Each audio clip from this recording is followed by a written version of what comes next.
Madam President, Senate will come to order.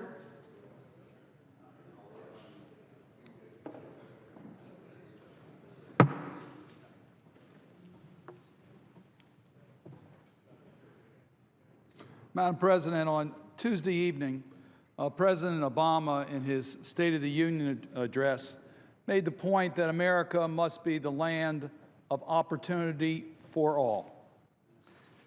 And he acknowledged, quite frankly, that for many families in this country, the American dream is just that, a dream.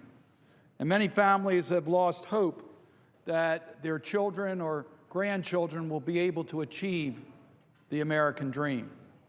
President Obama made the point that if we all work together, that the outlook for this country is strong, and that we can make not only the American dream something that people can continue to believe, but can become a reality for more and more American families. But he also expressed the reality of where we are, and the facts indicate that intergenerational mobility, that is, a child born into poverty, their ability to move up the economic ladder, hasn't changed in the last several decades. The American dream has become just that for too many families. Let me just point out some of the income disparity that we've seen grow in the United States. And some of this is very understandable. It's understandable that people get paid differently. Some people work a lot harder. Some people come up with an incredibly ingenious way of doing something. That's the American way of developing new technologies. People are willing to take risks, greater risks than others. And yes, the reward will be greater. So we do expect, and we do appreciate, and we do look up to people who can be very successful in our economic system. But what is not understandable is how we've seen a growth in the income disparities among Americans during good times and bad times. Between 1979 and 2007, the top 1% in income in America saw their income go up 275%, whereas the three middle quintiles, this is what we usually consider to be the middle class, those from 20% to 80%, they saw their income go up only 40%. Now, this is a period of economic growth in this country from 1979. To see your income only go up 40%, whereas the wealthiest are going up close to 300%, that should be of concern to the people of this country. Well, as we all know, in 2007, we went through a recession. And since that recession, median income in this country has declined. It went down 31% during the recession. But for the wealthiest, it actually went up. It went up 31% for the wealthiest. The median income went down for most Americans. So we have a problem. During good times, we're seeing income wealth get larger. In bad times, we see wealthy people protected, whereas middle-income families are doing worse. We even have what's known as the birth lottery. If you're born into poverty, we know you have a hard time getting out of poverty today. But if you are in certain communities, it's even much more difficult.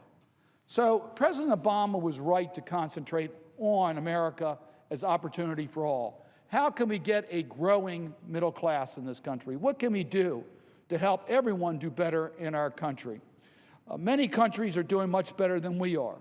This disparity strikes at the heart of who we are as a nation. We believe that if you work hard, you play according to the rules, you should be able to succeed in this country. For too many families, that's not the reality. What can we do to make a difference? I know we've had a lot of talk as to what we can do to help in that regard, what we can do to make it better. It's very important to do that for the values of our country. It's important for the families that are affected, but it's also important for our economy. So yes, we need to increase opportunity for middle-income families so more people can live the American dream. We need to do that because that's what we stand for as a country, and that's our values. But we also need to do this for our economy. It's very interesting that if the companies that are making money today and are ready to invest in growth of our economy, they need consumers. They need people who will buy the automobiles. They need people who will eat in the restaurants. They need people who will go on vacations. They need people who will buy the clothing in the stores. And if they don't have the income to do it, they don't buy the products, our economy doesn't grow. So a growing middle class is critically important for a growing economy. So what steps can we take? First, I want to say we've already taken one very important step with the passage of the Affordable Care Act. The Affordable Care Act dealt with health care costs. And we've seen a reduction in the growth rate of health care costs over the last couple of years. It's a major cost among American families. It's been growing and growing every year. Well, we're now starting to see a slowdown in that. Why? Because we're dealing with health delivery. We're trying to make the healthcare system more efficient by looking at the total care of an individual rather than just looking at a specific episode. We're trying to reduce readmissions. We're dealing with healthy lifestyles. The Affordable Care Act rewards all of those issues. And we make quality, affordable insurance available to all Americans. Last year, nearly 2 million families had to go through bankruptcy in America because of health care costs. And last year, it was estimated that 56 million American families struggled to pay their medical bills. So this is an issue that we really need to look at from the point of view of helping middle-income families. Alan Kruger, the economist, observed, we helped, and I'm quoting, we helped the middle class and those struggling to get into the middle class by lowering the growth of health care costs, by preventing those with pre-existing conditions from being denied health insurance coverage, by creating exchanges for small businesses and lowering income families to obtain health insurance at competitive rates, and providing tax subsidies to small businesses and lower income workers to purchase insurance. So the point that Mr. Kruger was making is that when we eliminate pre-existing conditions, when we have health exchanges that allow individuals and small businesses to be able to get competitive rates, we are helping the middle income growth in America. Well, there's a lot more we need to do in addition to just the health care problems we have in this country. The president mentioned during his State of the Union address that America needs a pay raise. Americans need a pay raise. And I couldn't agree with him more. In 1968, and Madam President, that was 46 years ago, the minimum wage in this country was set at $1.60 per hour. If you adjust that for inflation, the minimum wage today would be $10.77. The minimum wage in America is not $10.77. It's $7.25 per hour. The tip employee minimum wage is $2.13. For a full-time worker at the minimum wage, the $7.25 per hour wage, would be making a little over $15,000 a year. You cannot support your family on $15,000 a year. The National Low-Income Housing Coalition has done a study, and there's not a single state in the union where you can afford affordable housing, and they have defined that as a two-bedroom housing unit on the rental market. There isn't a single state in the nation where the $15,000 a year income allows you to be able to afford that housing for your family. So, Madam President, the American dream is on life support. We need to do more about that. One thing we can easily do in this Congress this year is raise the minimum wage to $10.10 an hour. We also need to adjust it for inflation. And what does that mean? We've only adjusted minimum wage, I think, 3 times in the last 30-some years. We need to have the minimum wage keep up with inflation. And that way we don't have to deal with abrupt increases. We'll have gentle increases, which I think is better for our economy to start off with, but it also keeps the minimum wage as what we want to set it at. It doesn't erode the year after we've passed it. I think that makes sense. Let me just dispel some of the myths about the minimum wage. I hear frequently, well, we're only talking about teenagers or those in their early 20s. There's their first job. You know, it's not so serious. Well, let's look at the facts.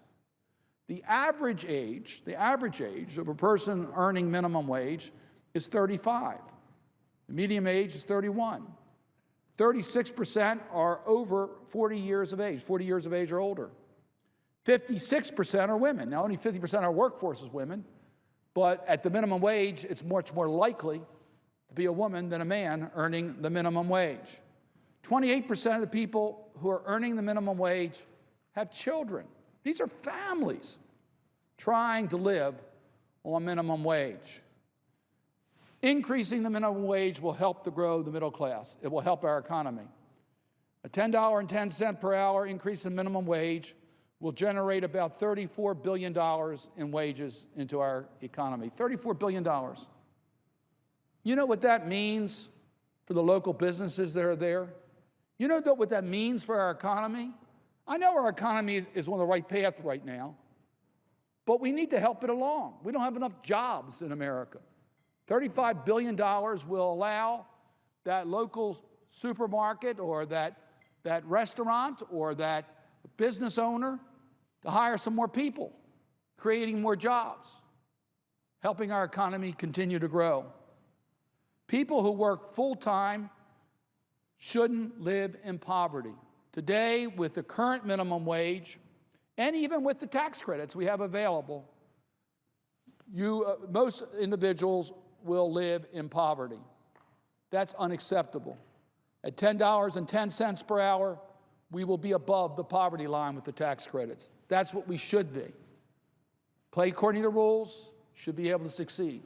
Work 40 hours a week, shouldn't have to live in poverty. Not in the United States of America. And the Americans get this. Polls have shown over and over again that the overwhelming majority of Americans support a reasonable adjustment in the minimum wage. The Gallup poll had it at 76% of Americans believe that Congress should pass an increase in the minimum wage. President Obama has already taken action, and I applaud him for that. He's going to be signing an executive order. So those people who are federal workers, from a contractor, a federal contract worker, someone who's getting money from the federal government, hires people, they're going to have to pay the minimum of a $10.10 minimum wage. We should do the same for all workers in this country, and we have it in our power to do it. Now, there's a lot of other things that the President mentioned. There are many other issues that I think we need to deal with for our agenda for a growing middle class. We clearly need to do a much better job in education. Education is really the key for opportunity in America. It really does open up doors. We want to create jobs, but we need people who are trained to be competitive for these jobs, particularly in a global economy. So we need people trained. And the President is right to say it starts at a very early age, pre-K. And the pre-K through 12, we have to insist quality education. We have some great schools in America, but not all children have access to those good schools. So we need to do a better job in educating our children in all fields, all fields. STEM's very important, but so is the humanities, so is the arts. We've got to do a better job in our pre-K through 12. And in higher education, we've got to make it much more affordable. How do you expect to get a growing middle class when so many families are looking at tens of thousands of dollars of educational bills that they don't have no idea how they're going to be able to pay for? Or a young worker saddled with these large debts affecting what career they're going to go into. So we've got to invest in quality higher education, but also affordable higher education. And that's why it's important for us to reauthorize the Higher Education Act to demand that there be value given for the money that we invest in higher education, but that we also make it affordable for American families. We need a modern infrastructure, and the President talked about that. Good jobs go to where there are good roads and good bridges and good transit systems. And was any morning today try to get around this region, and you know how important the transit system is in the Washington area.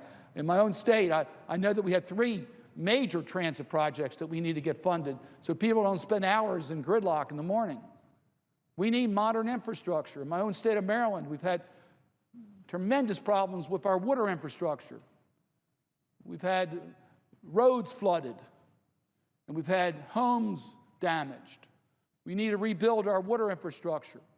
We want to make sure people get clean, safe drinking water, and that we take care of our water infrastructure in America.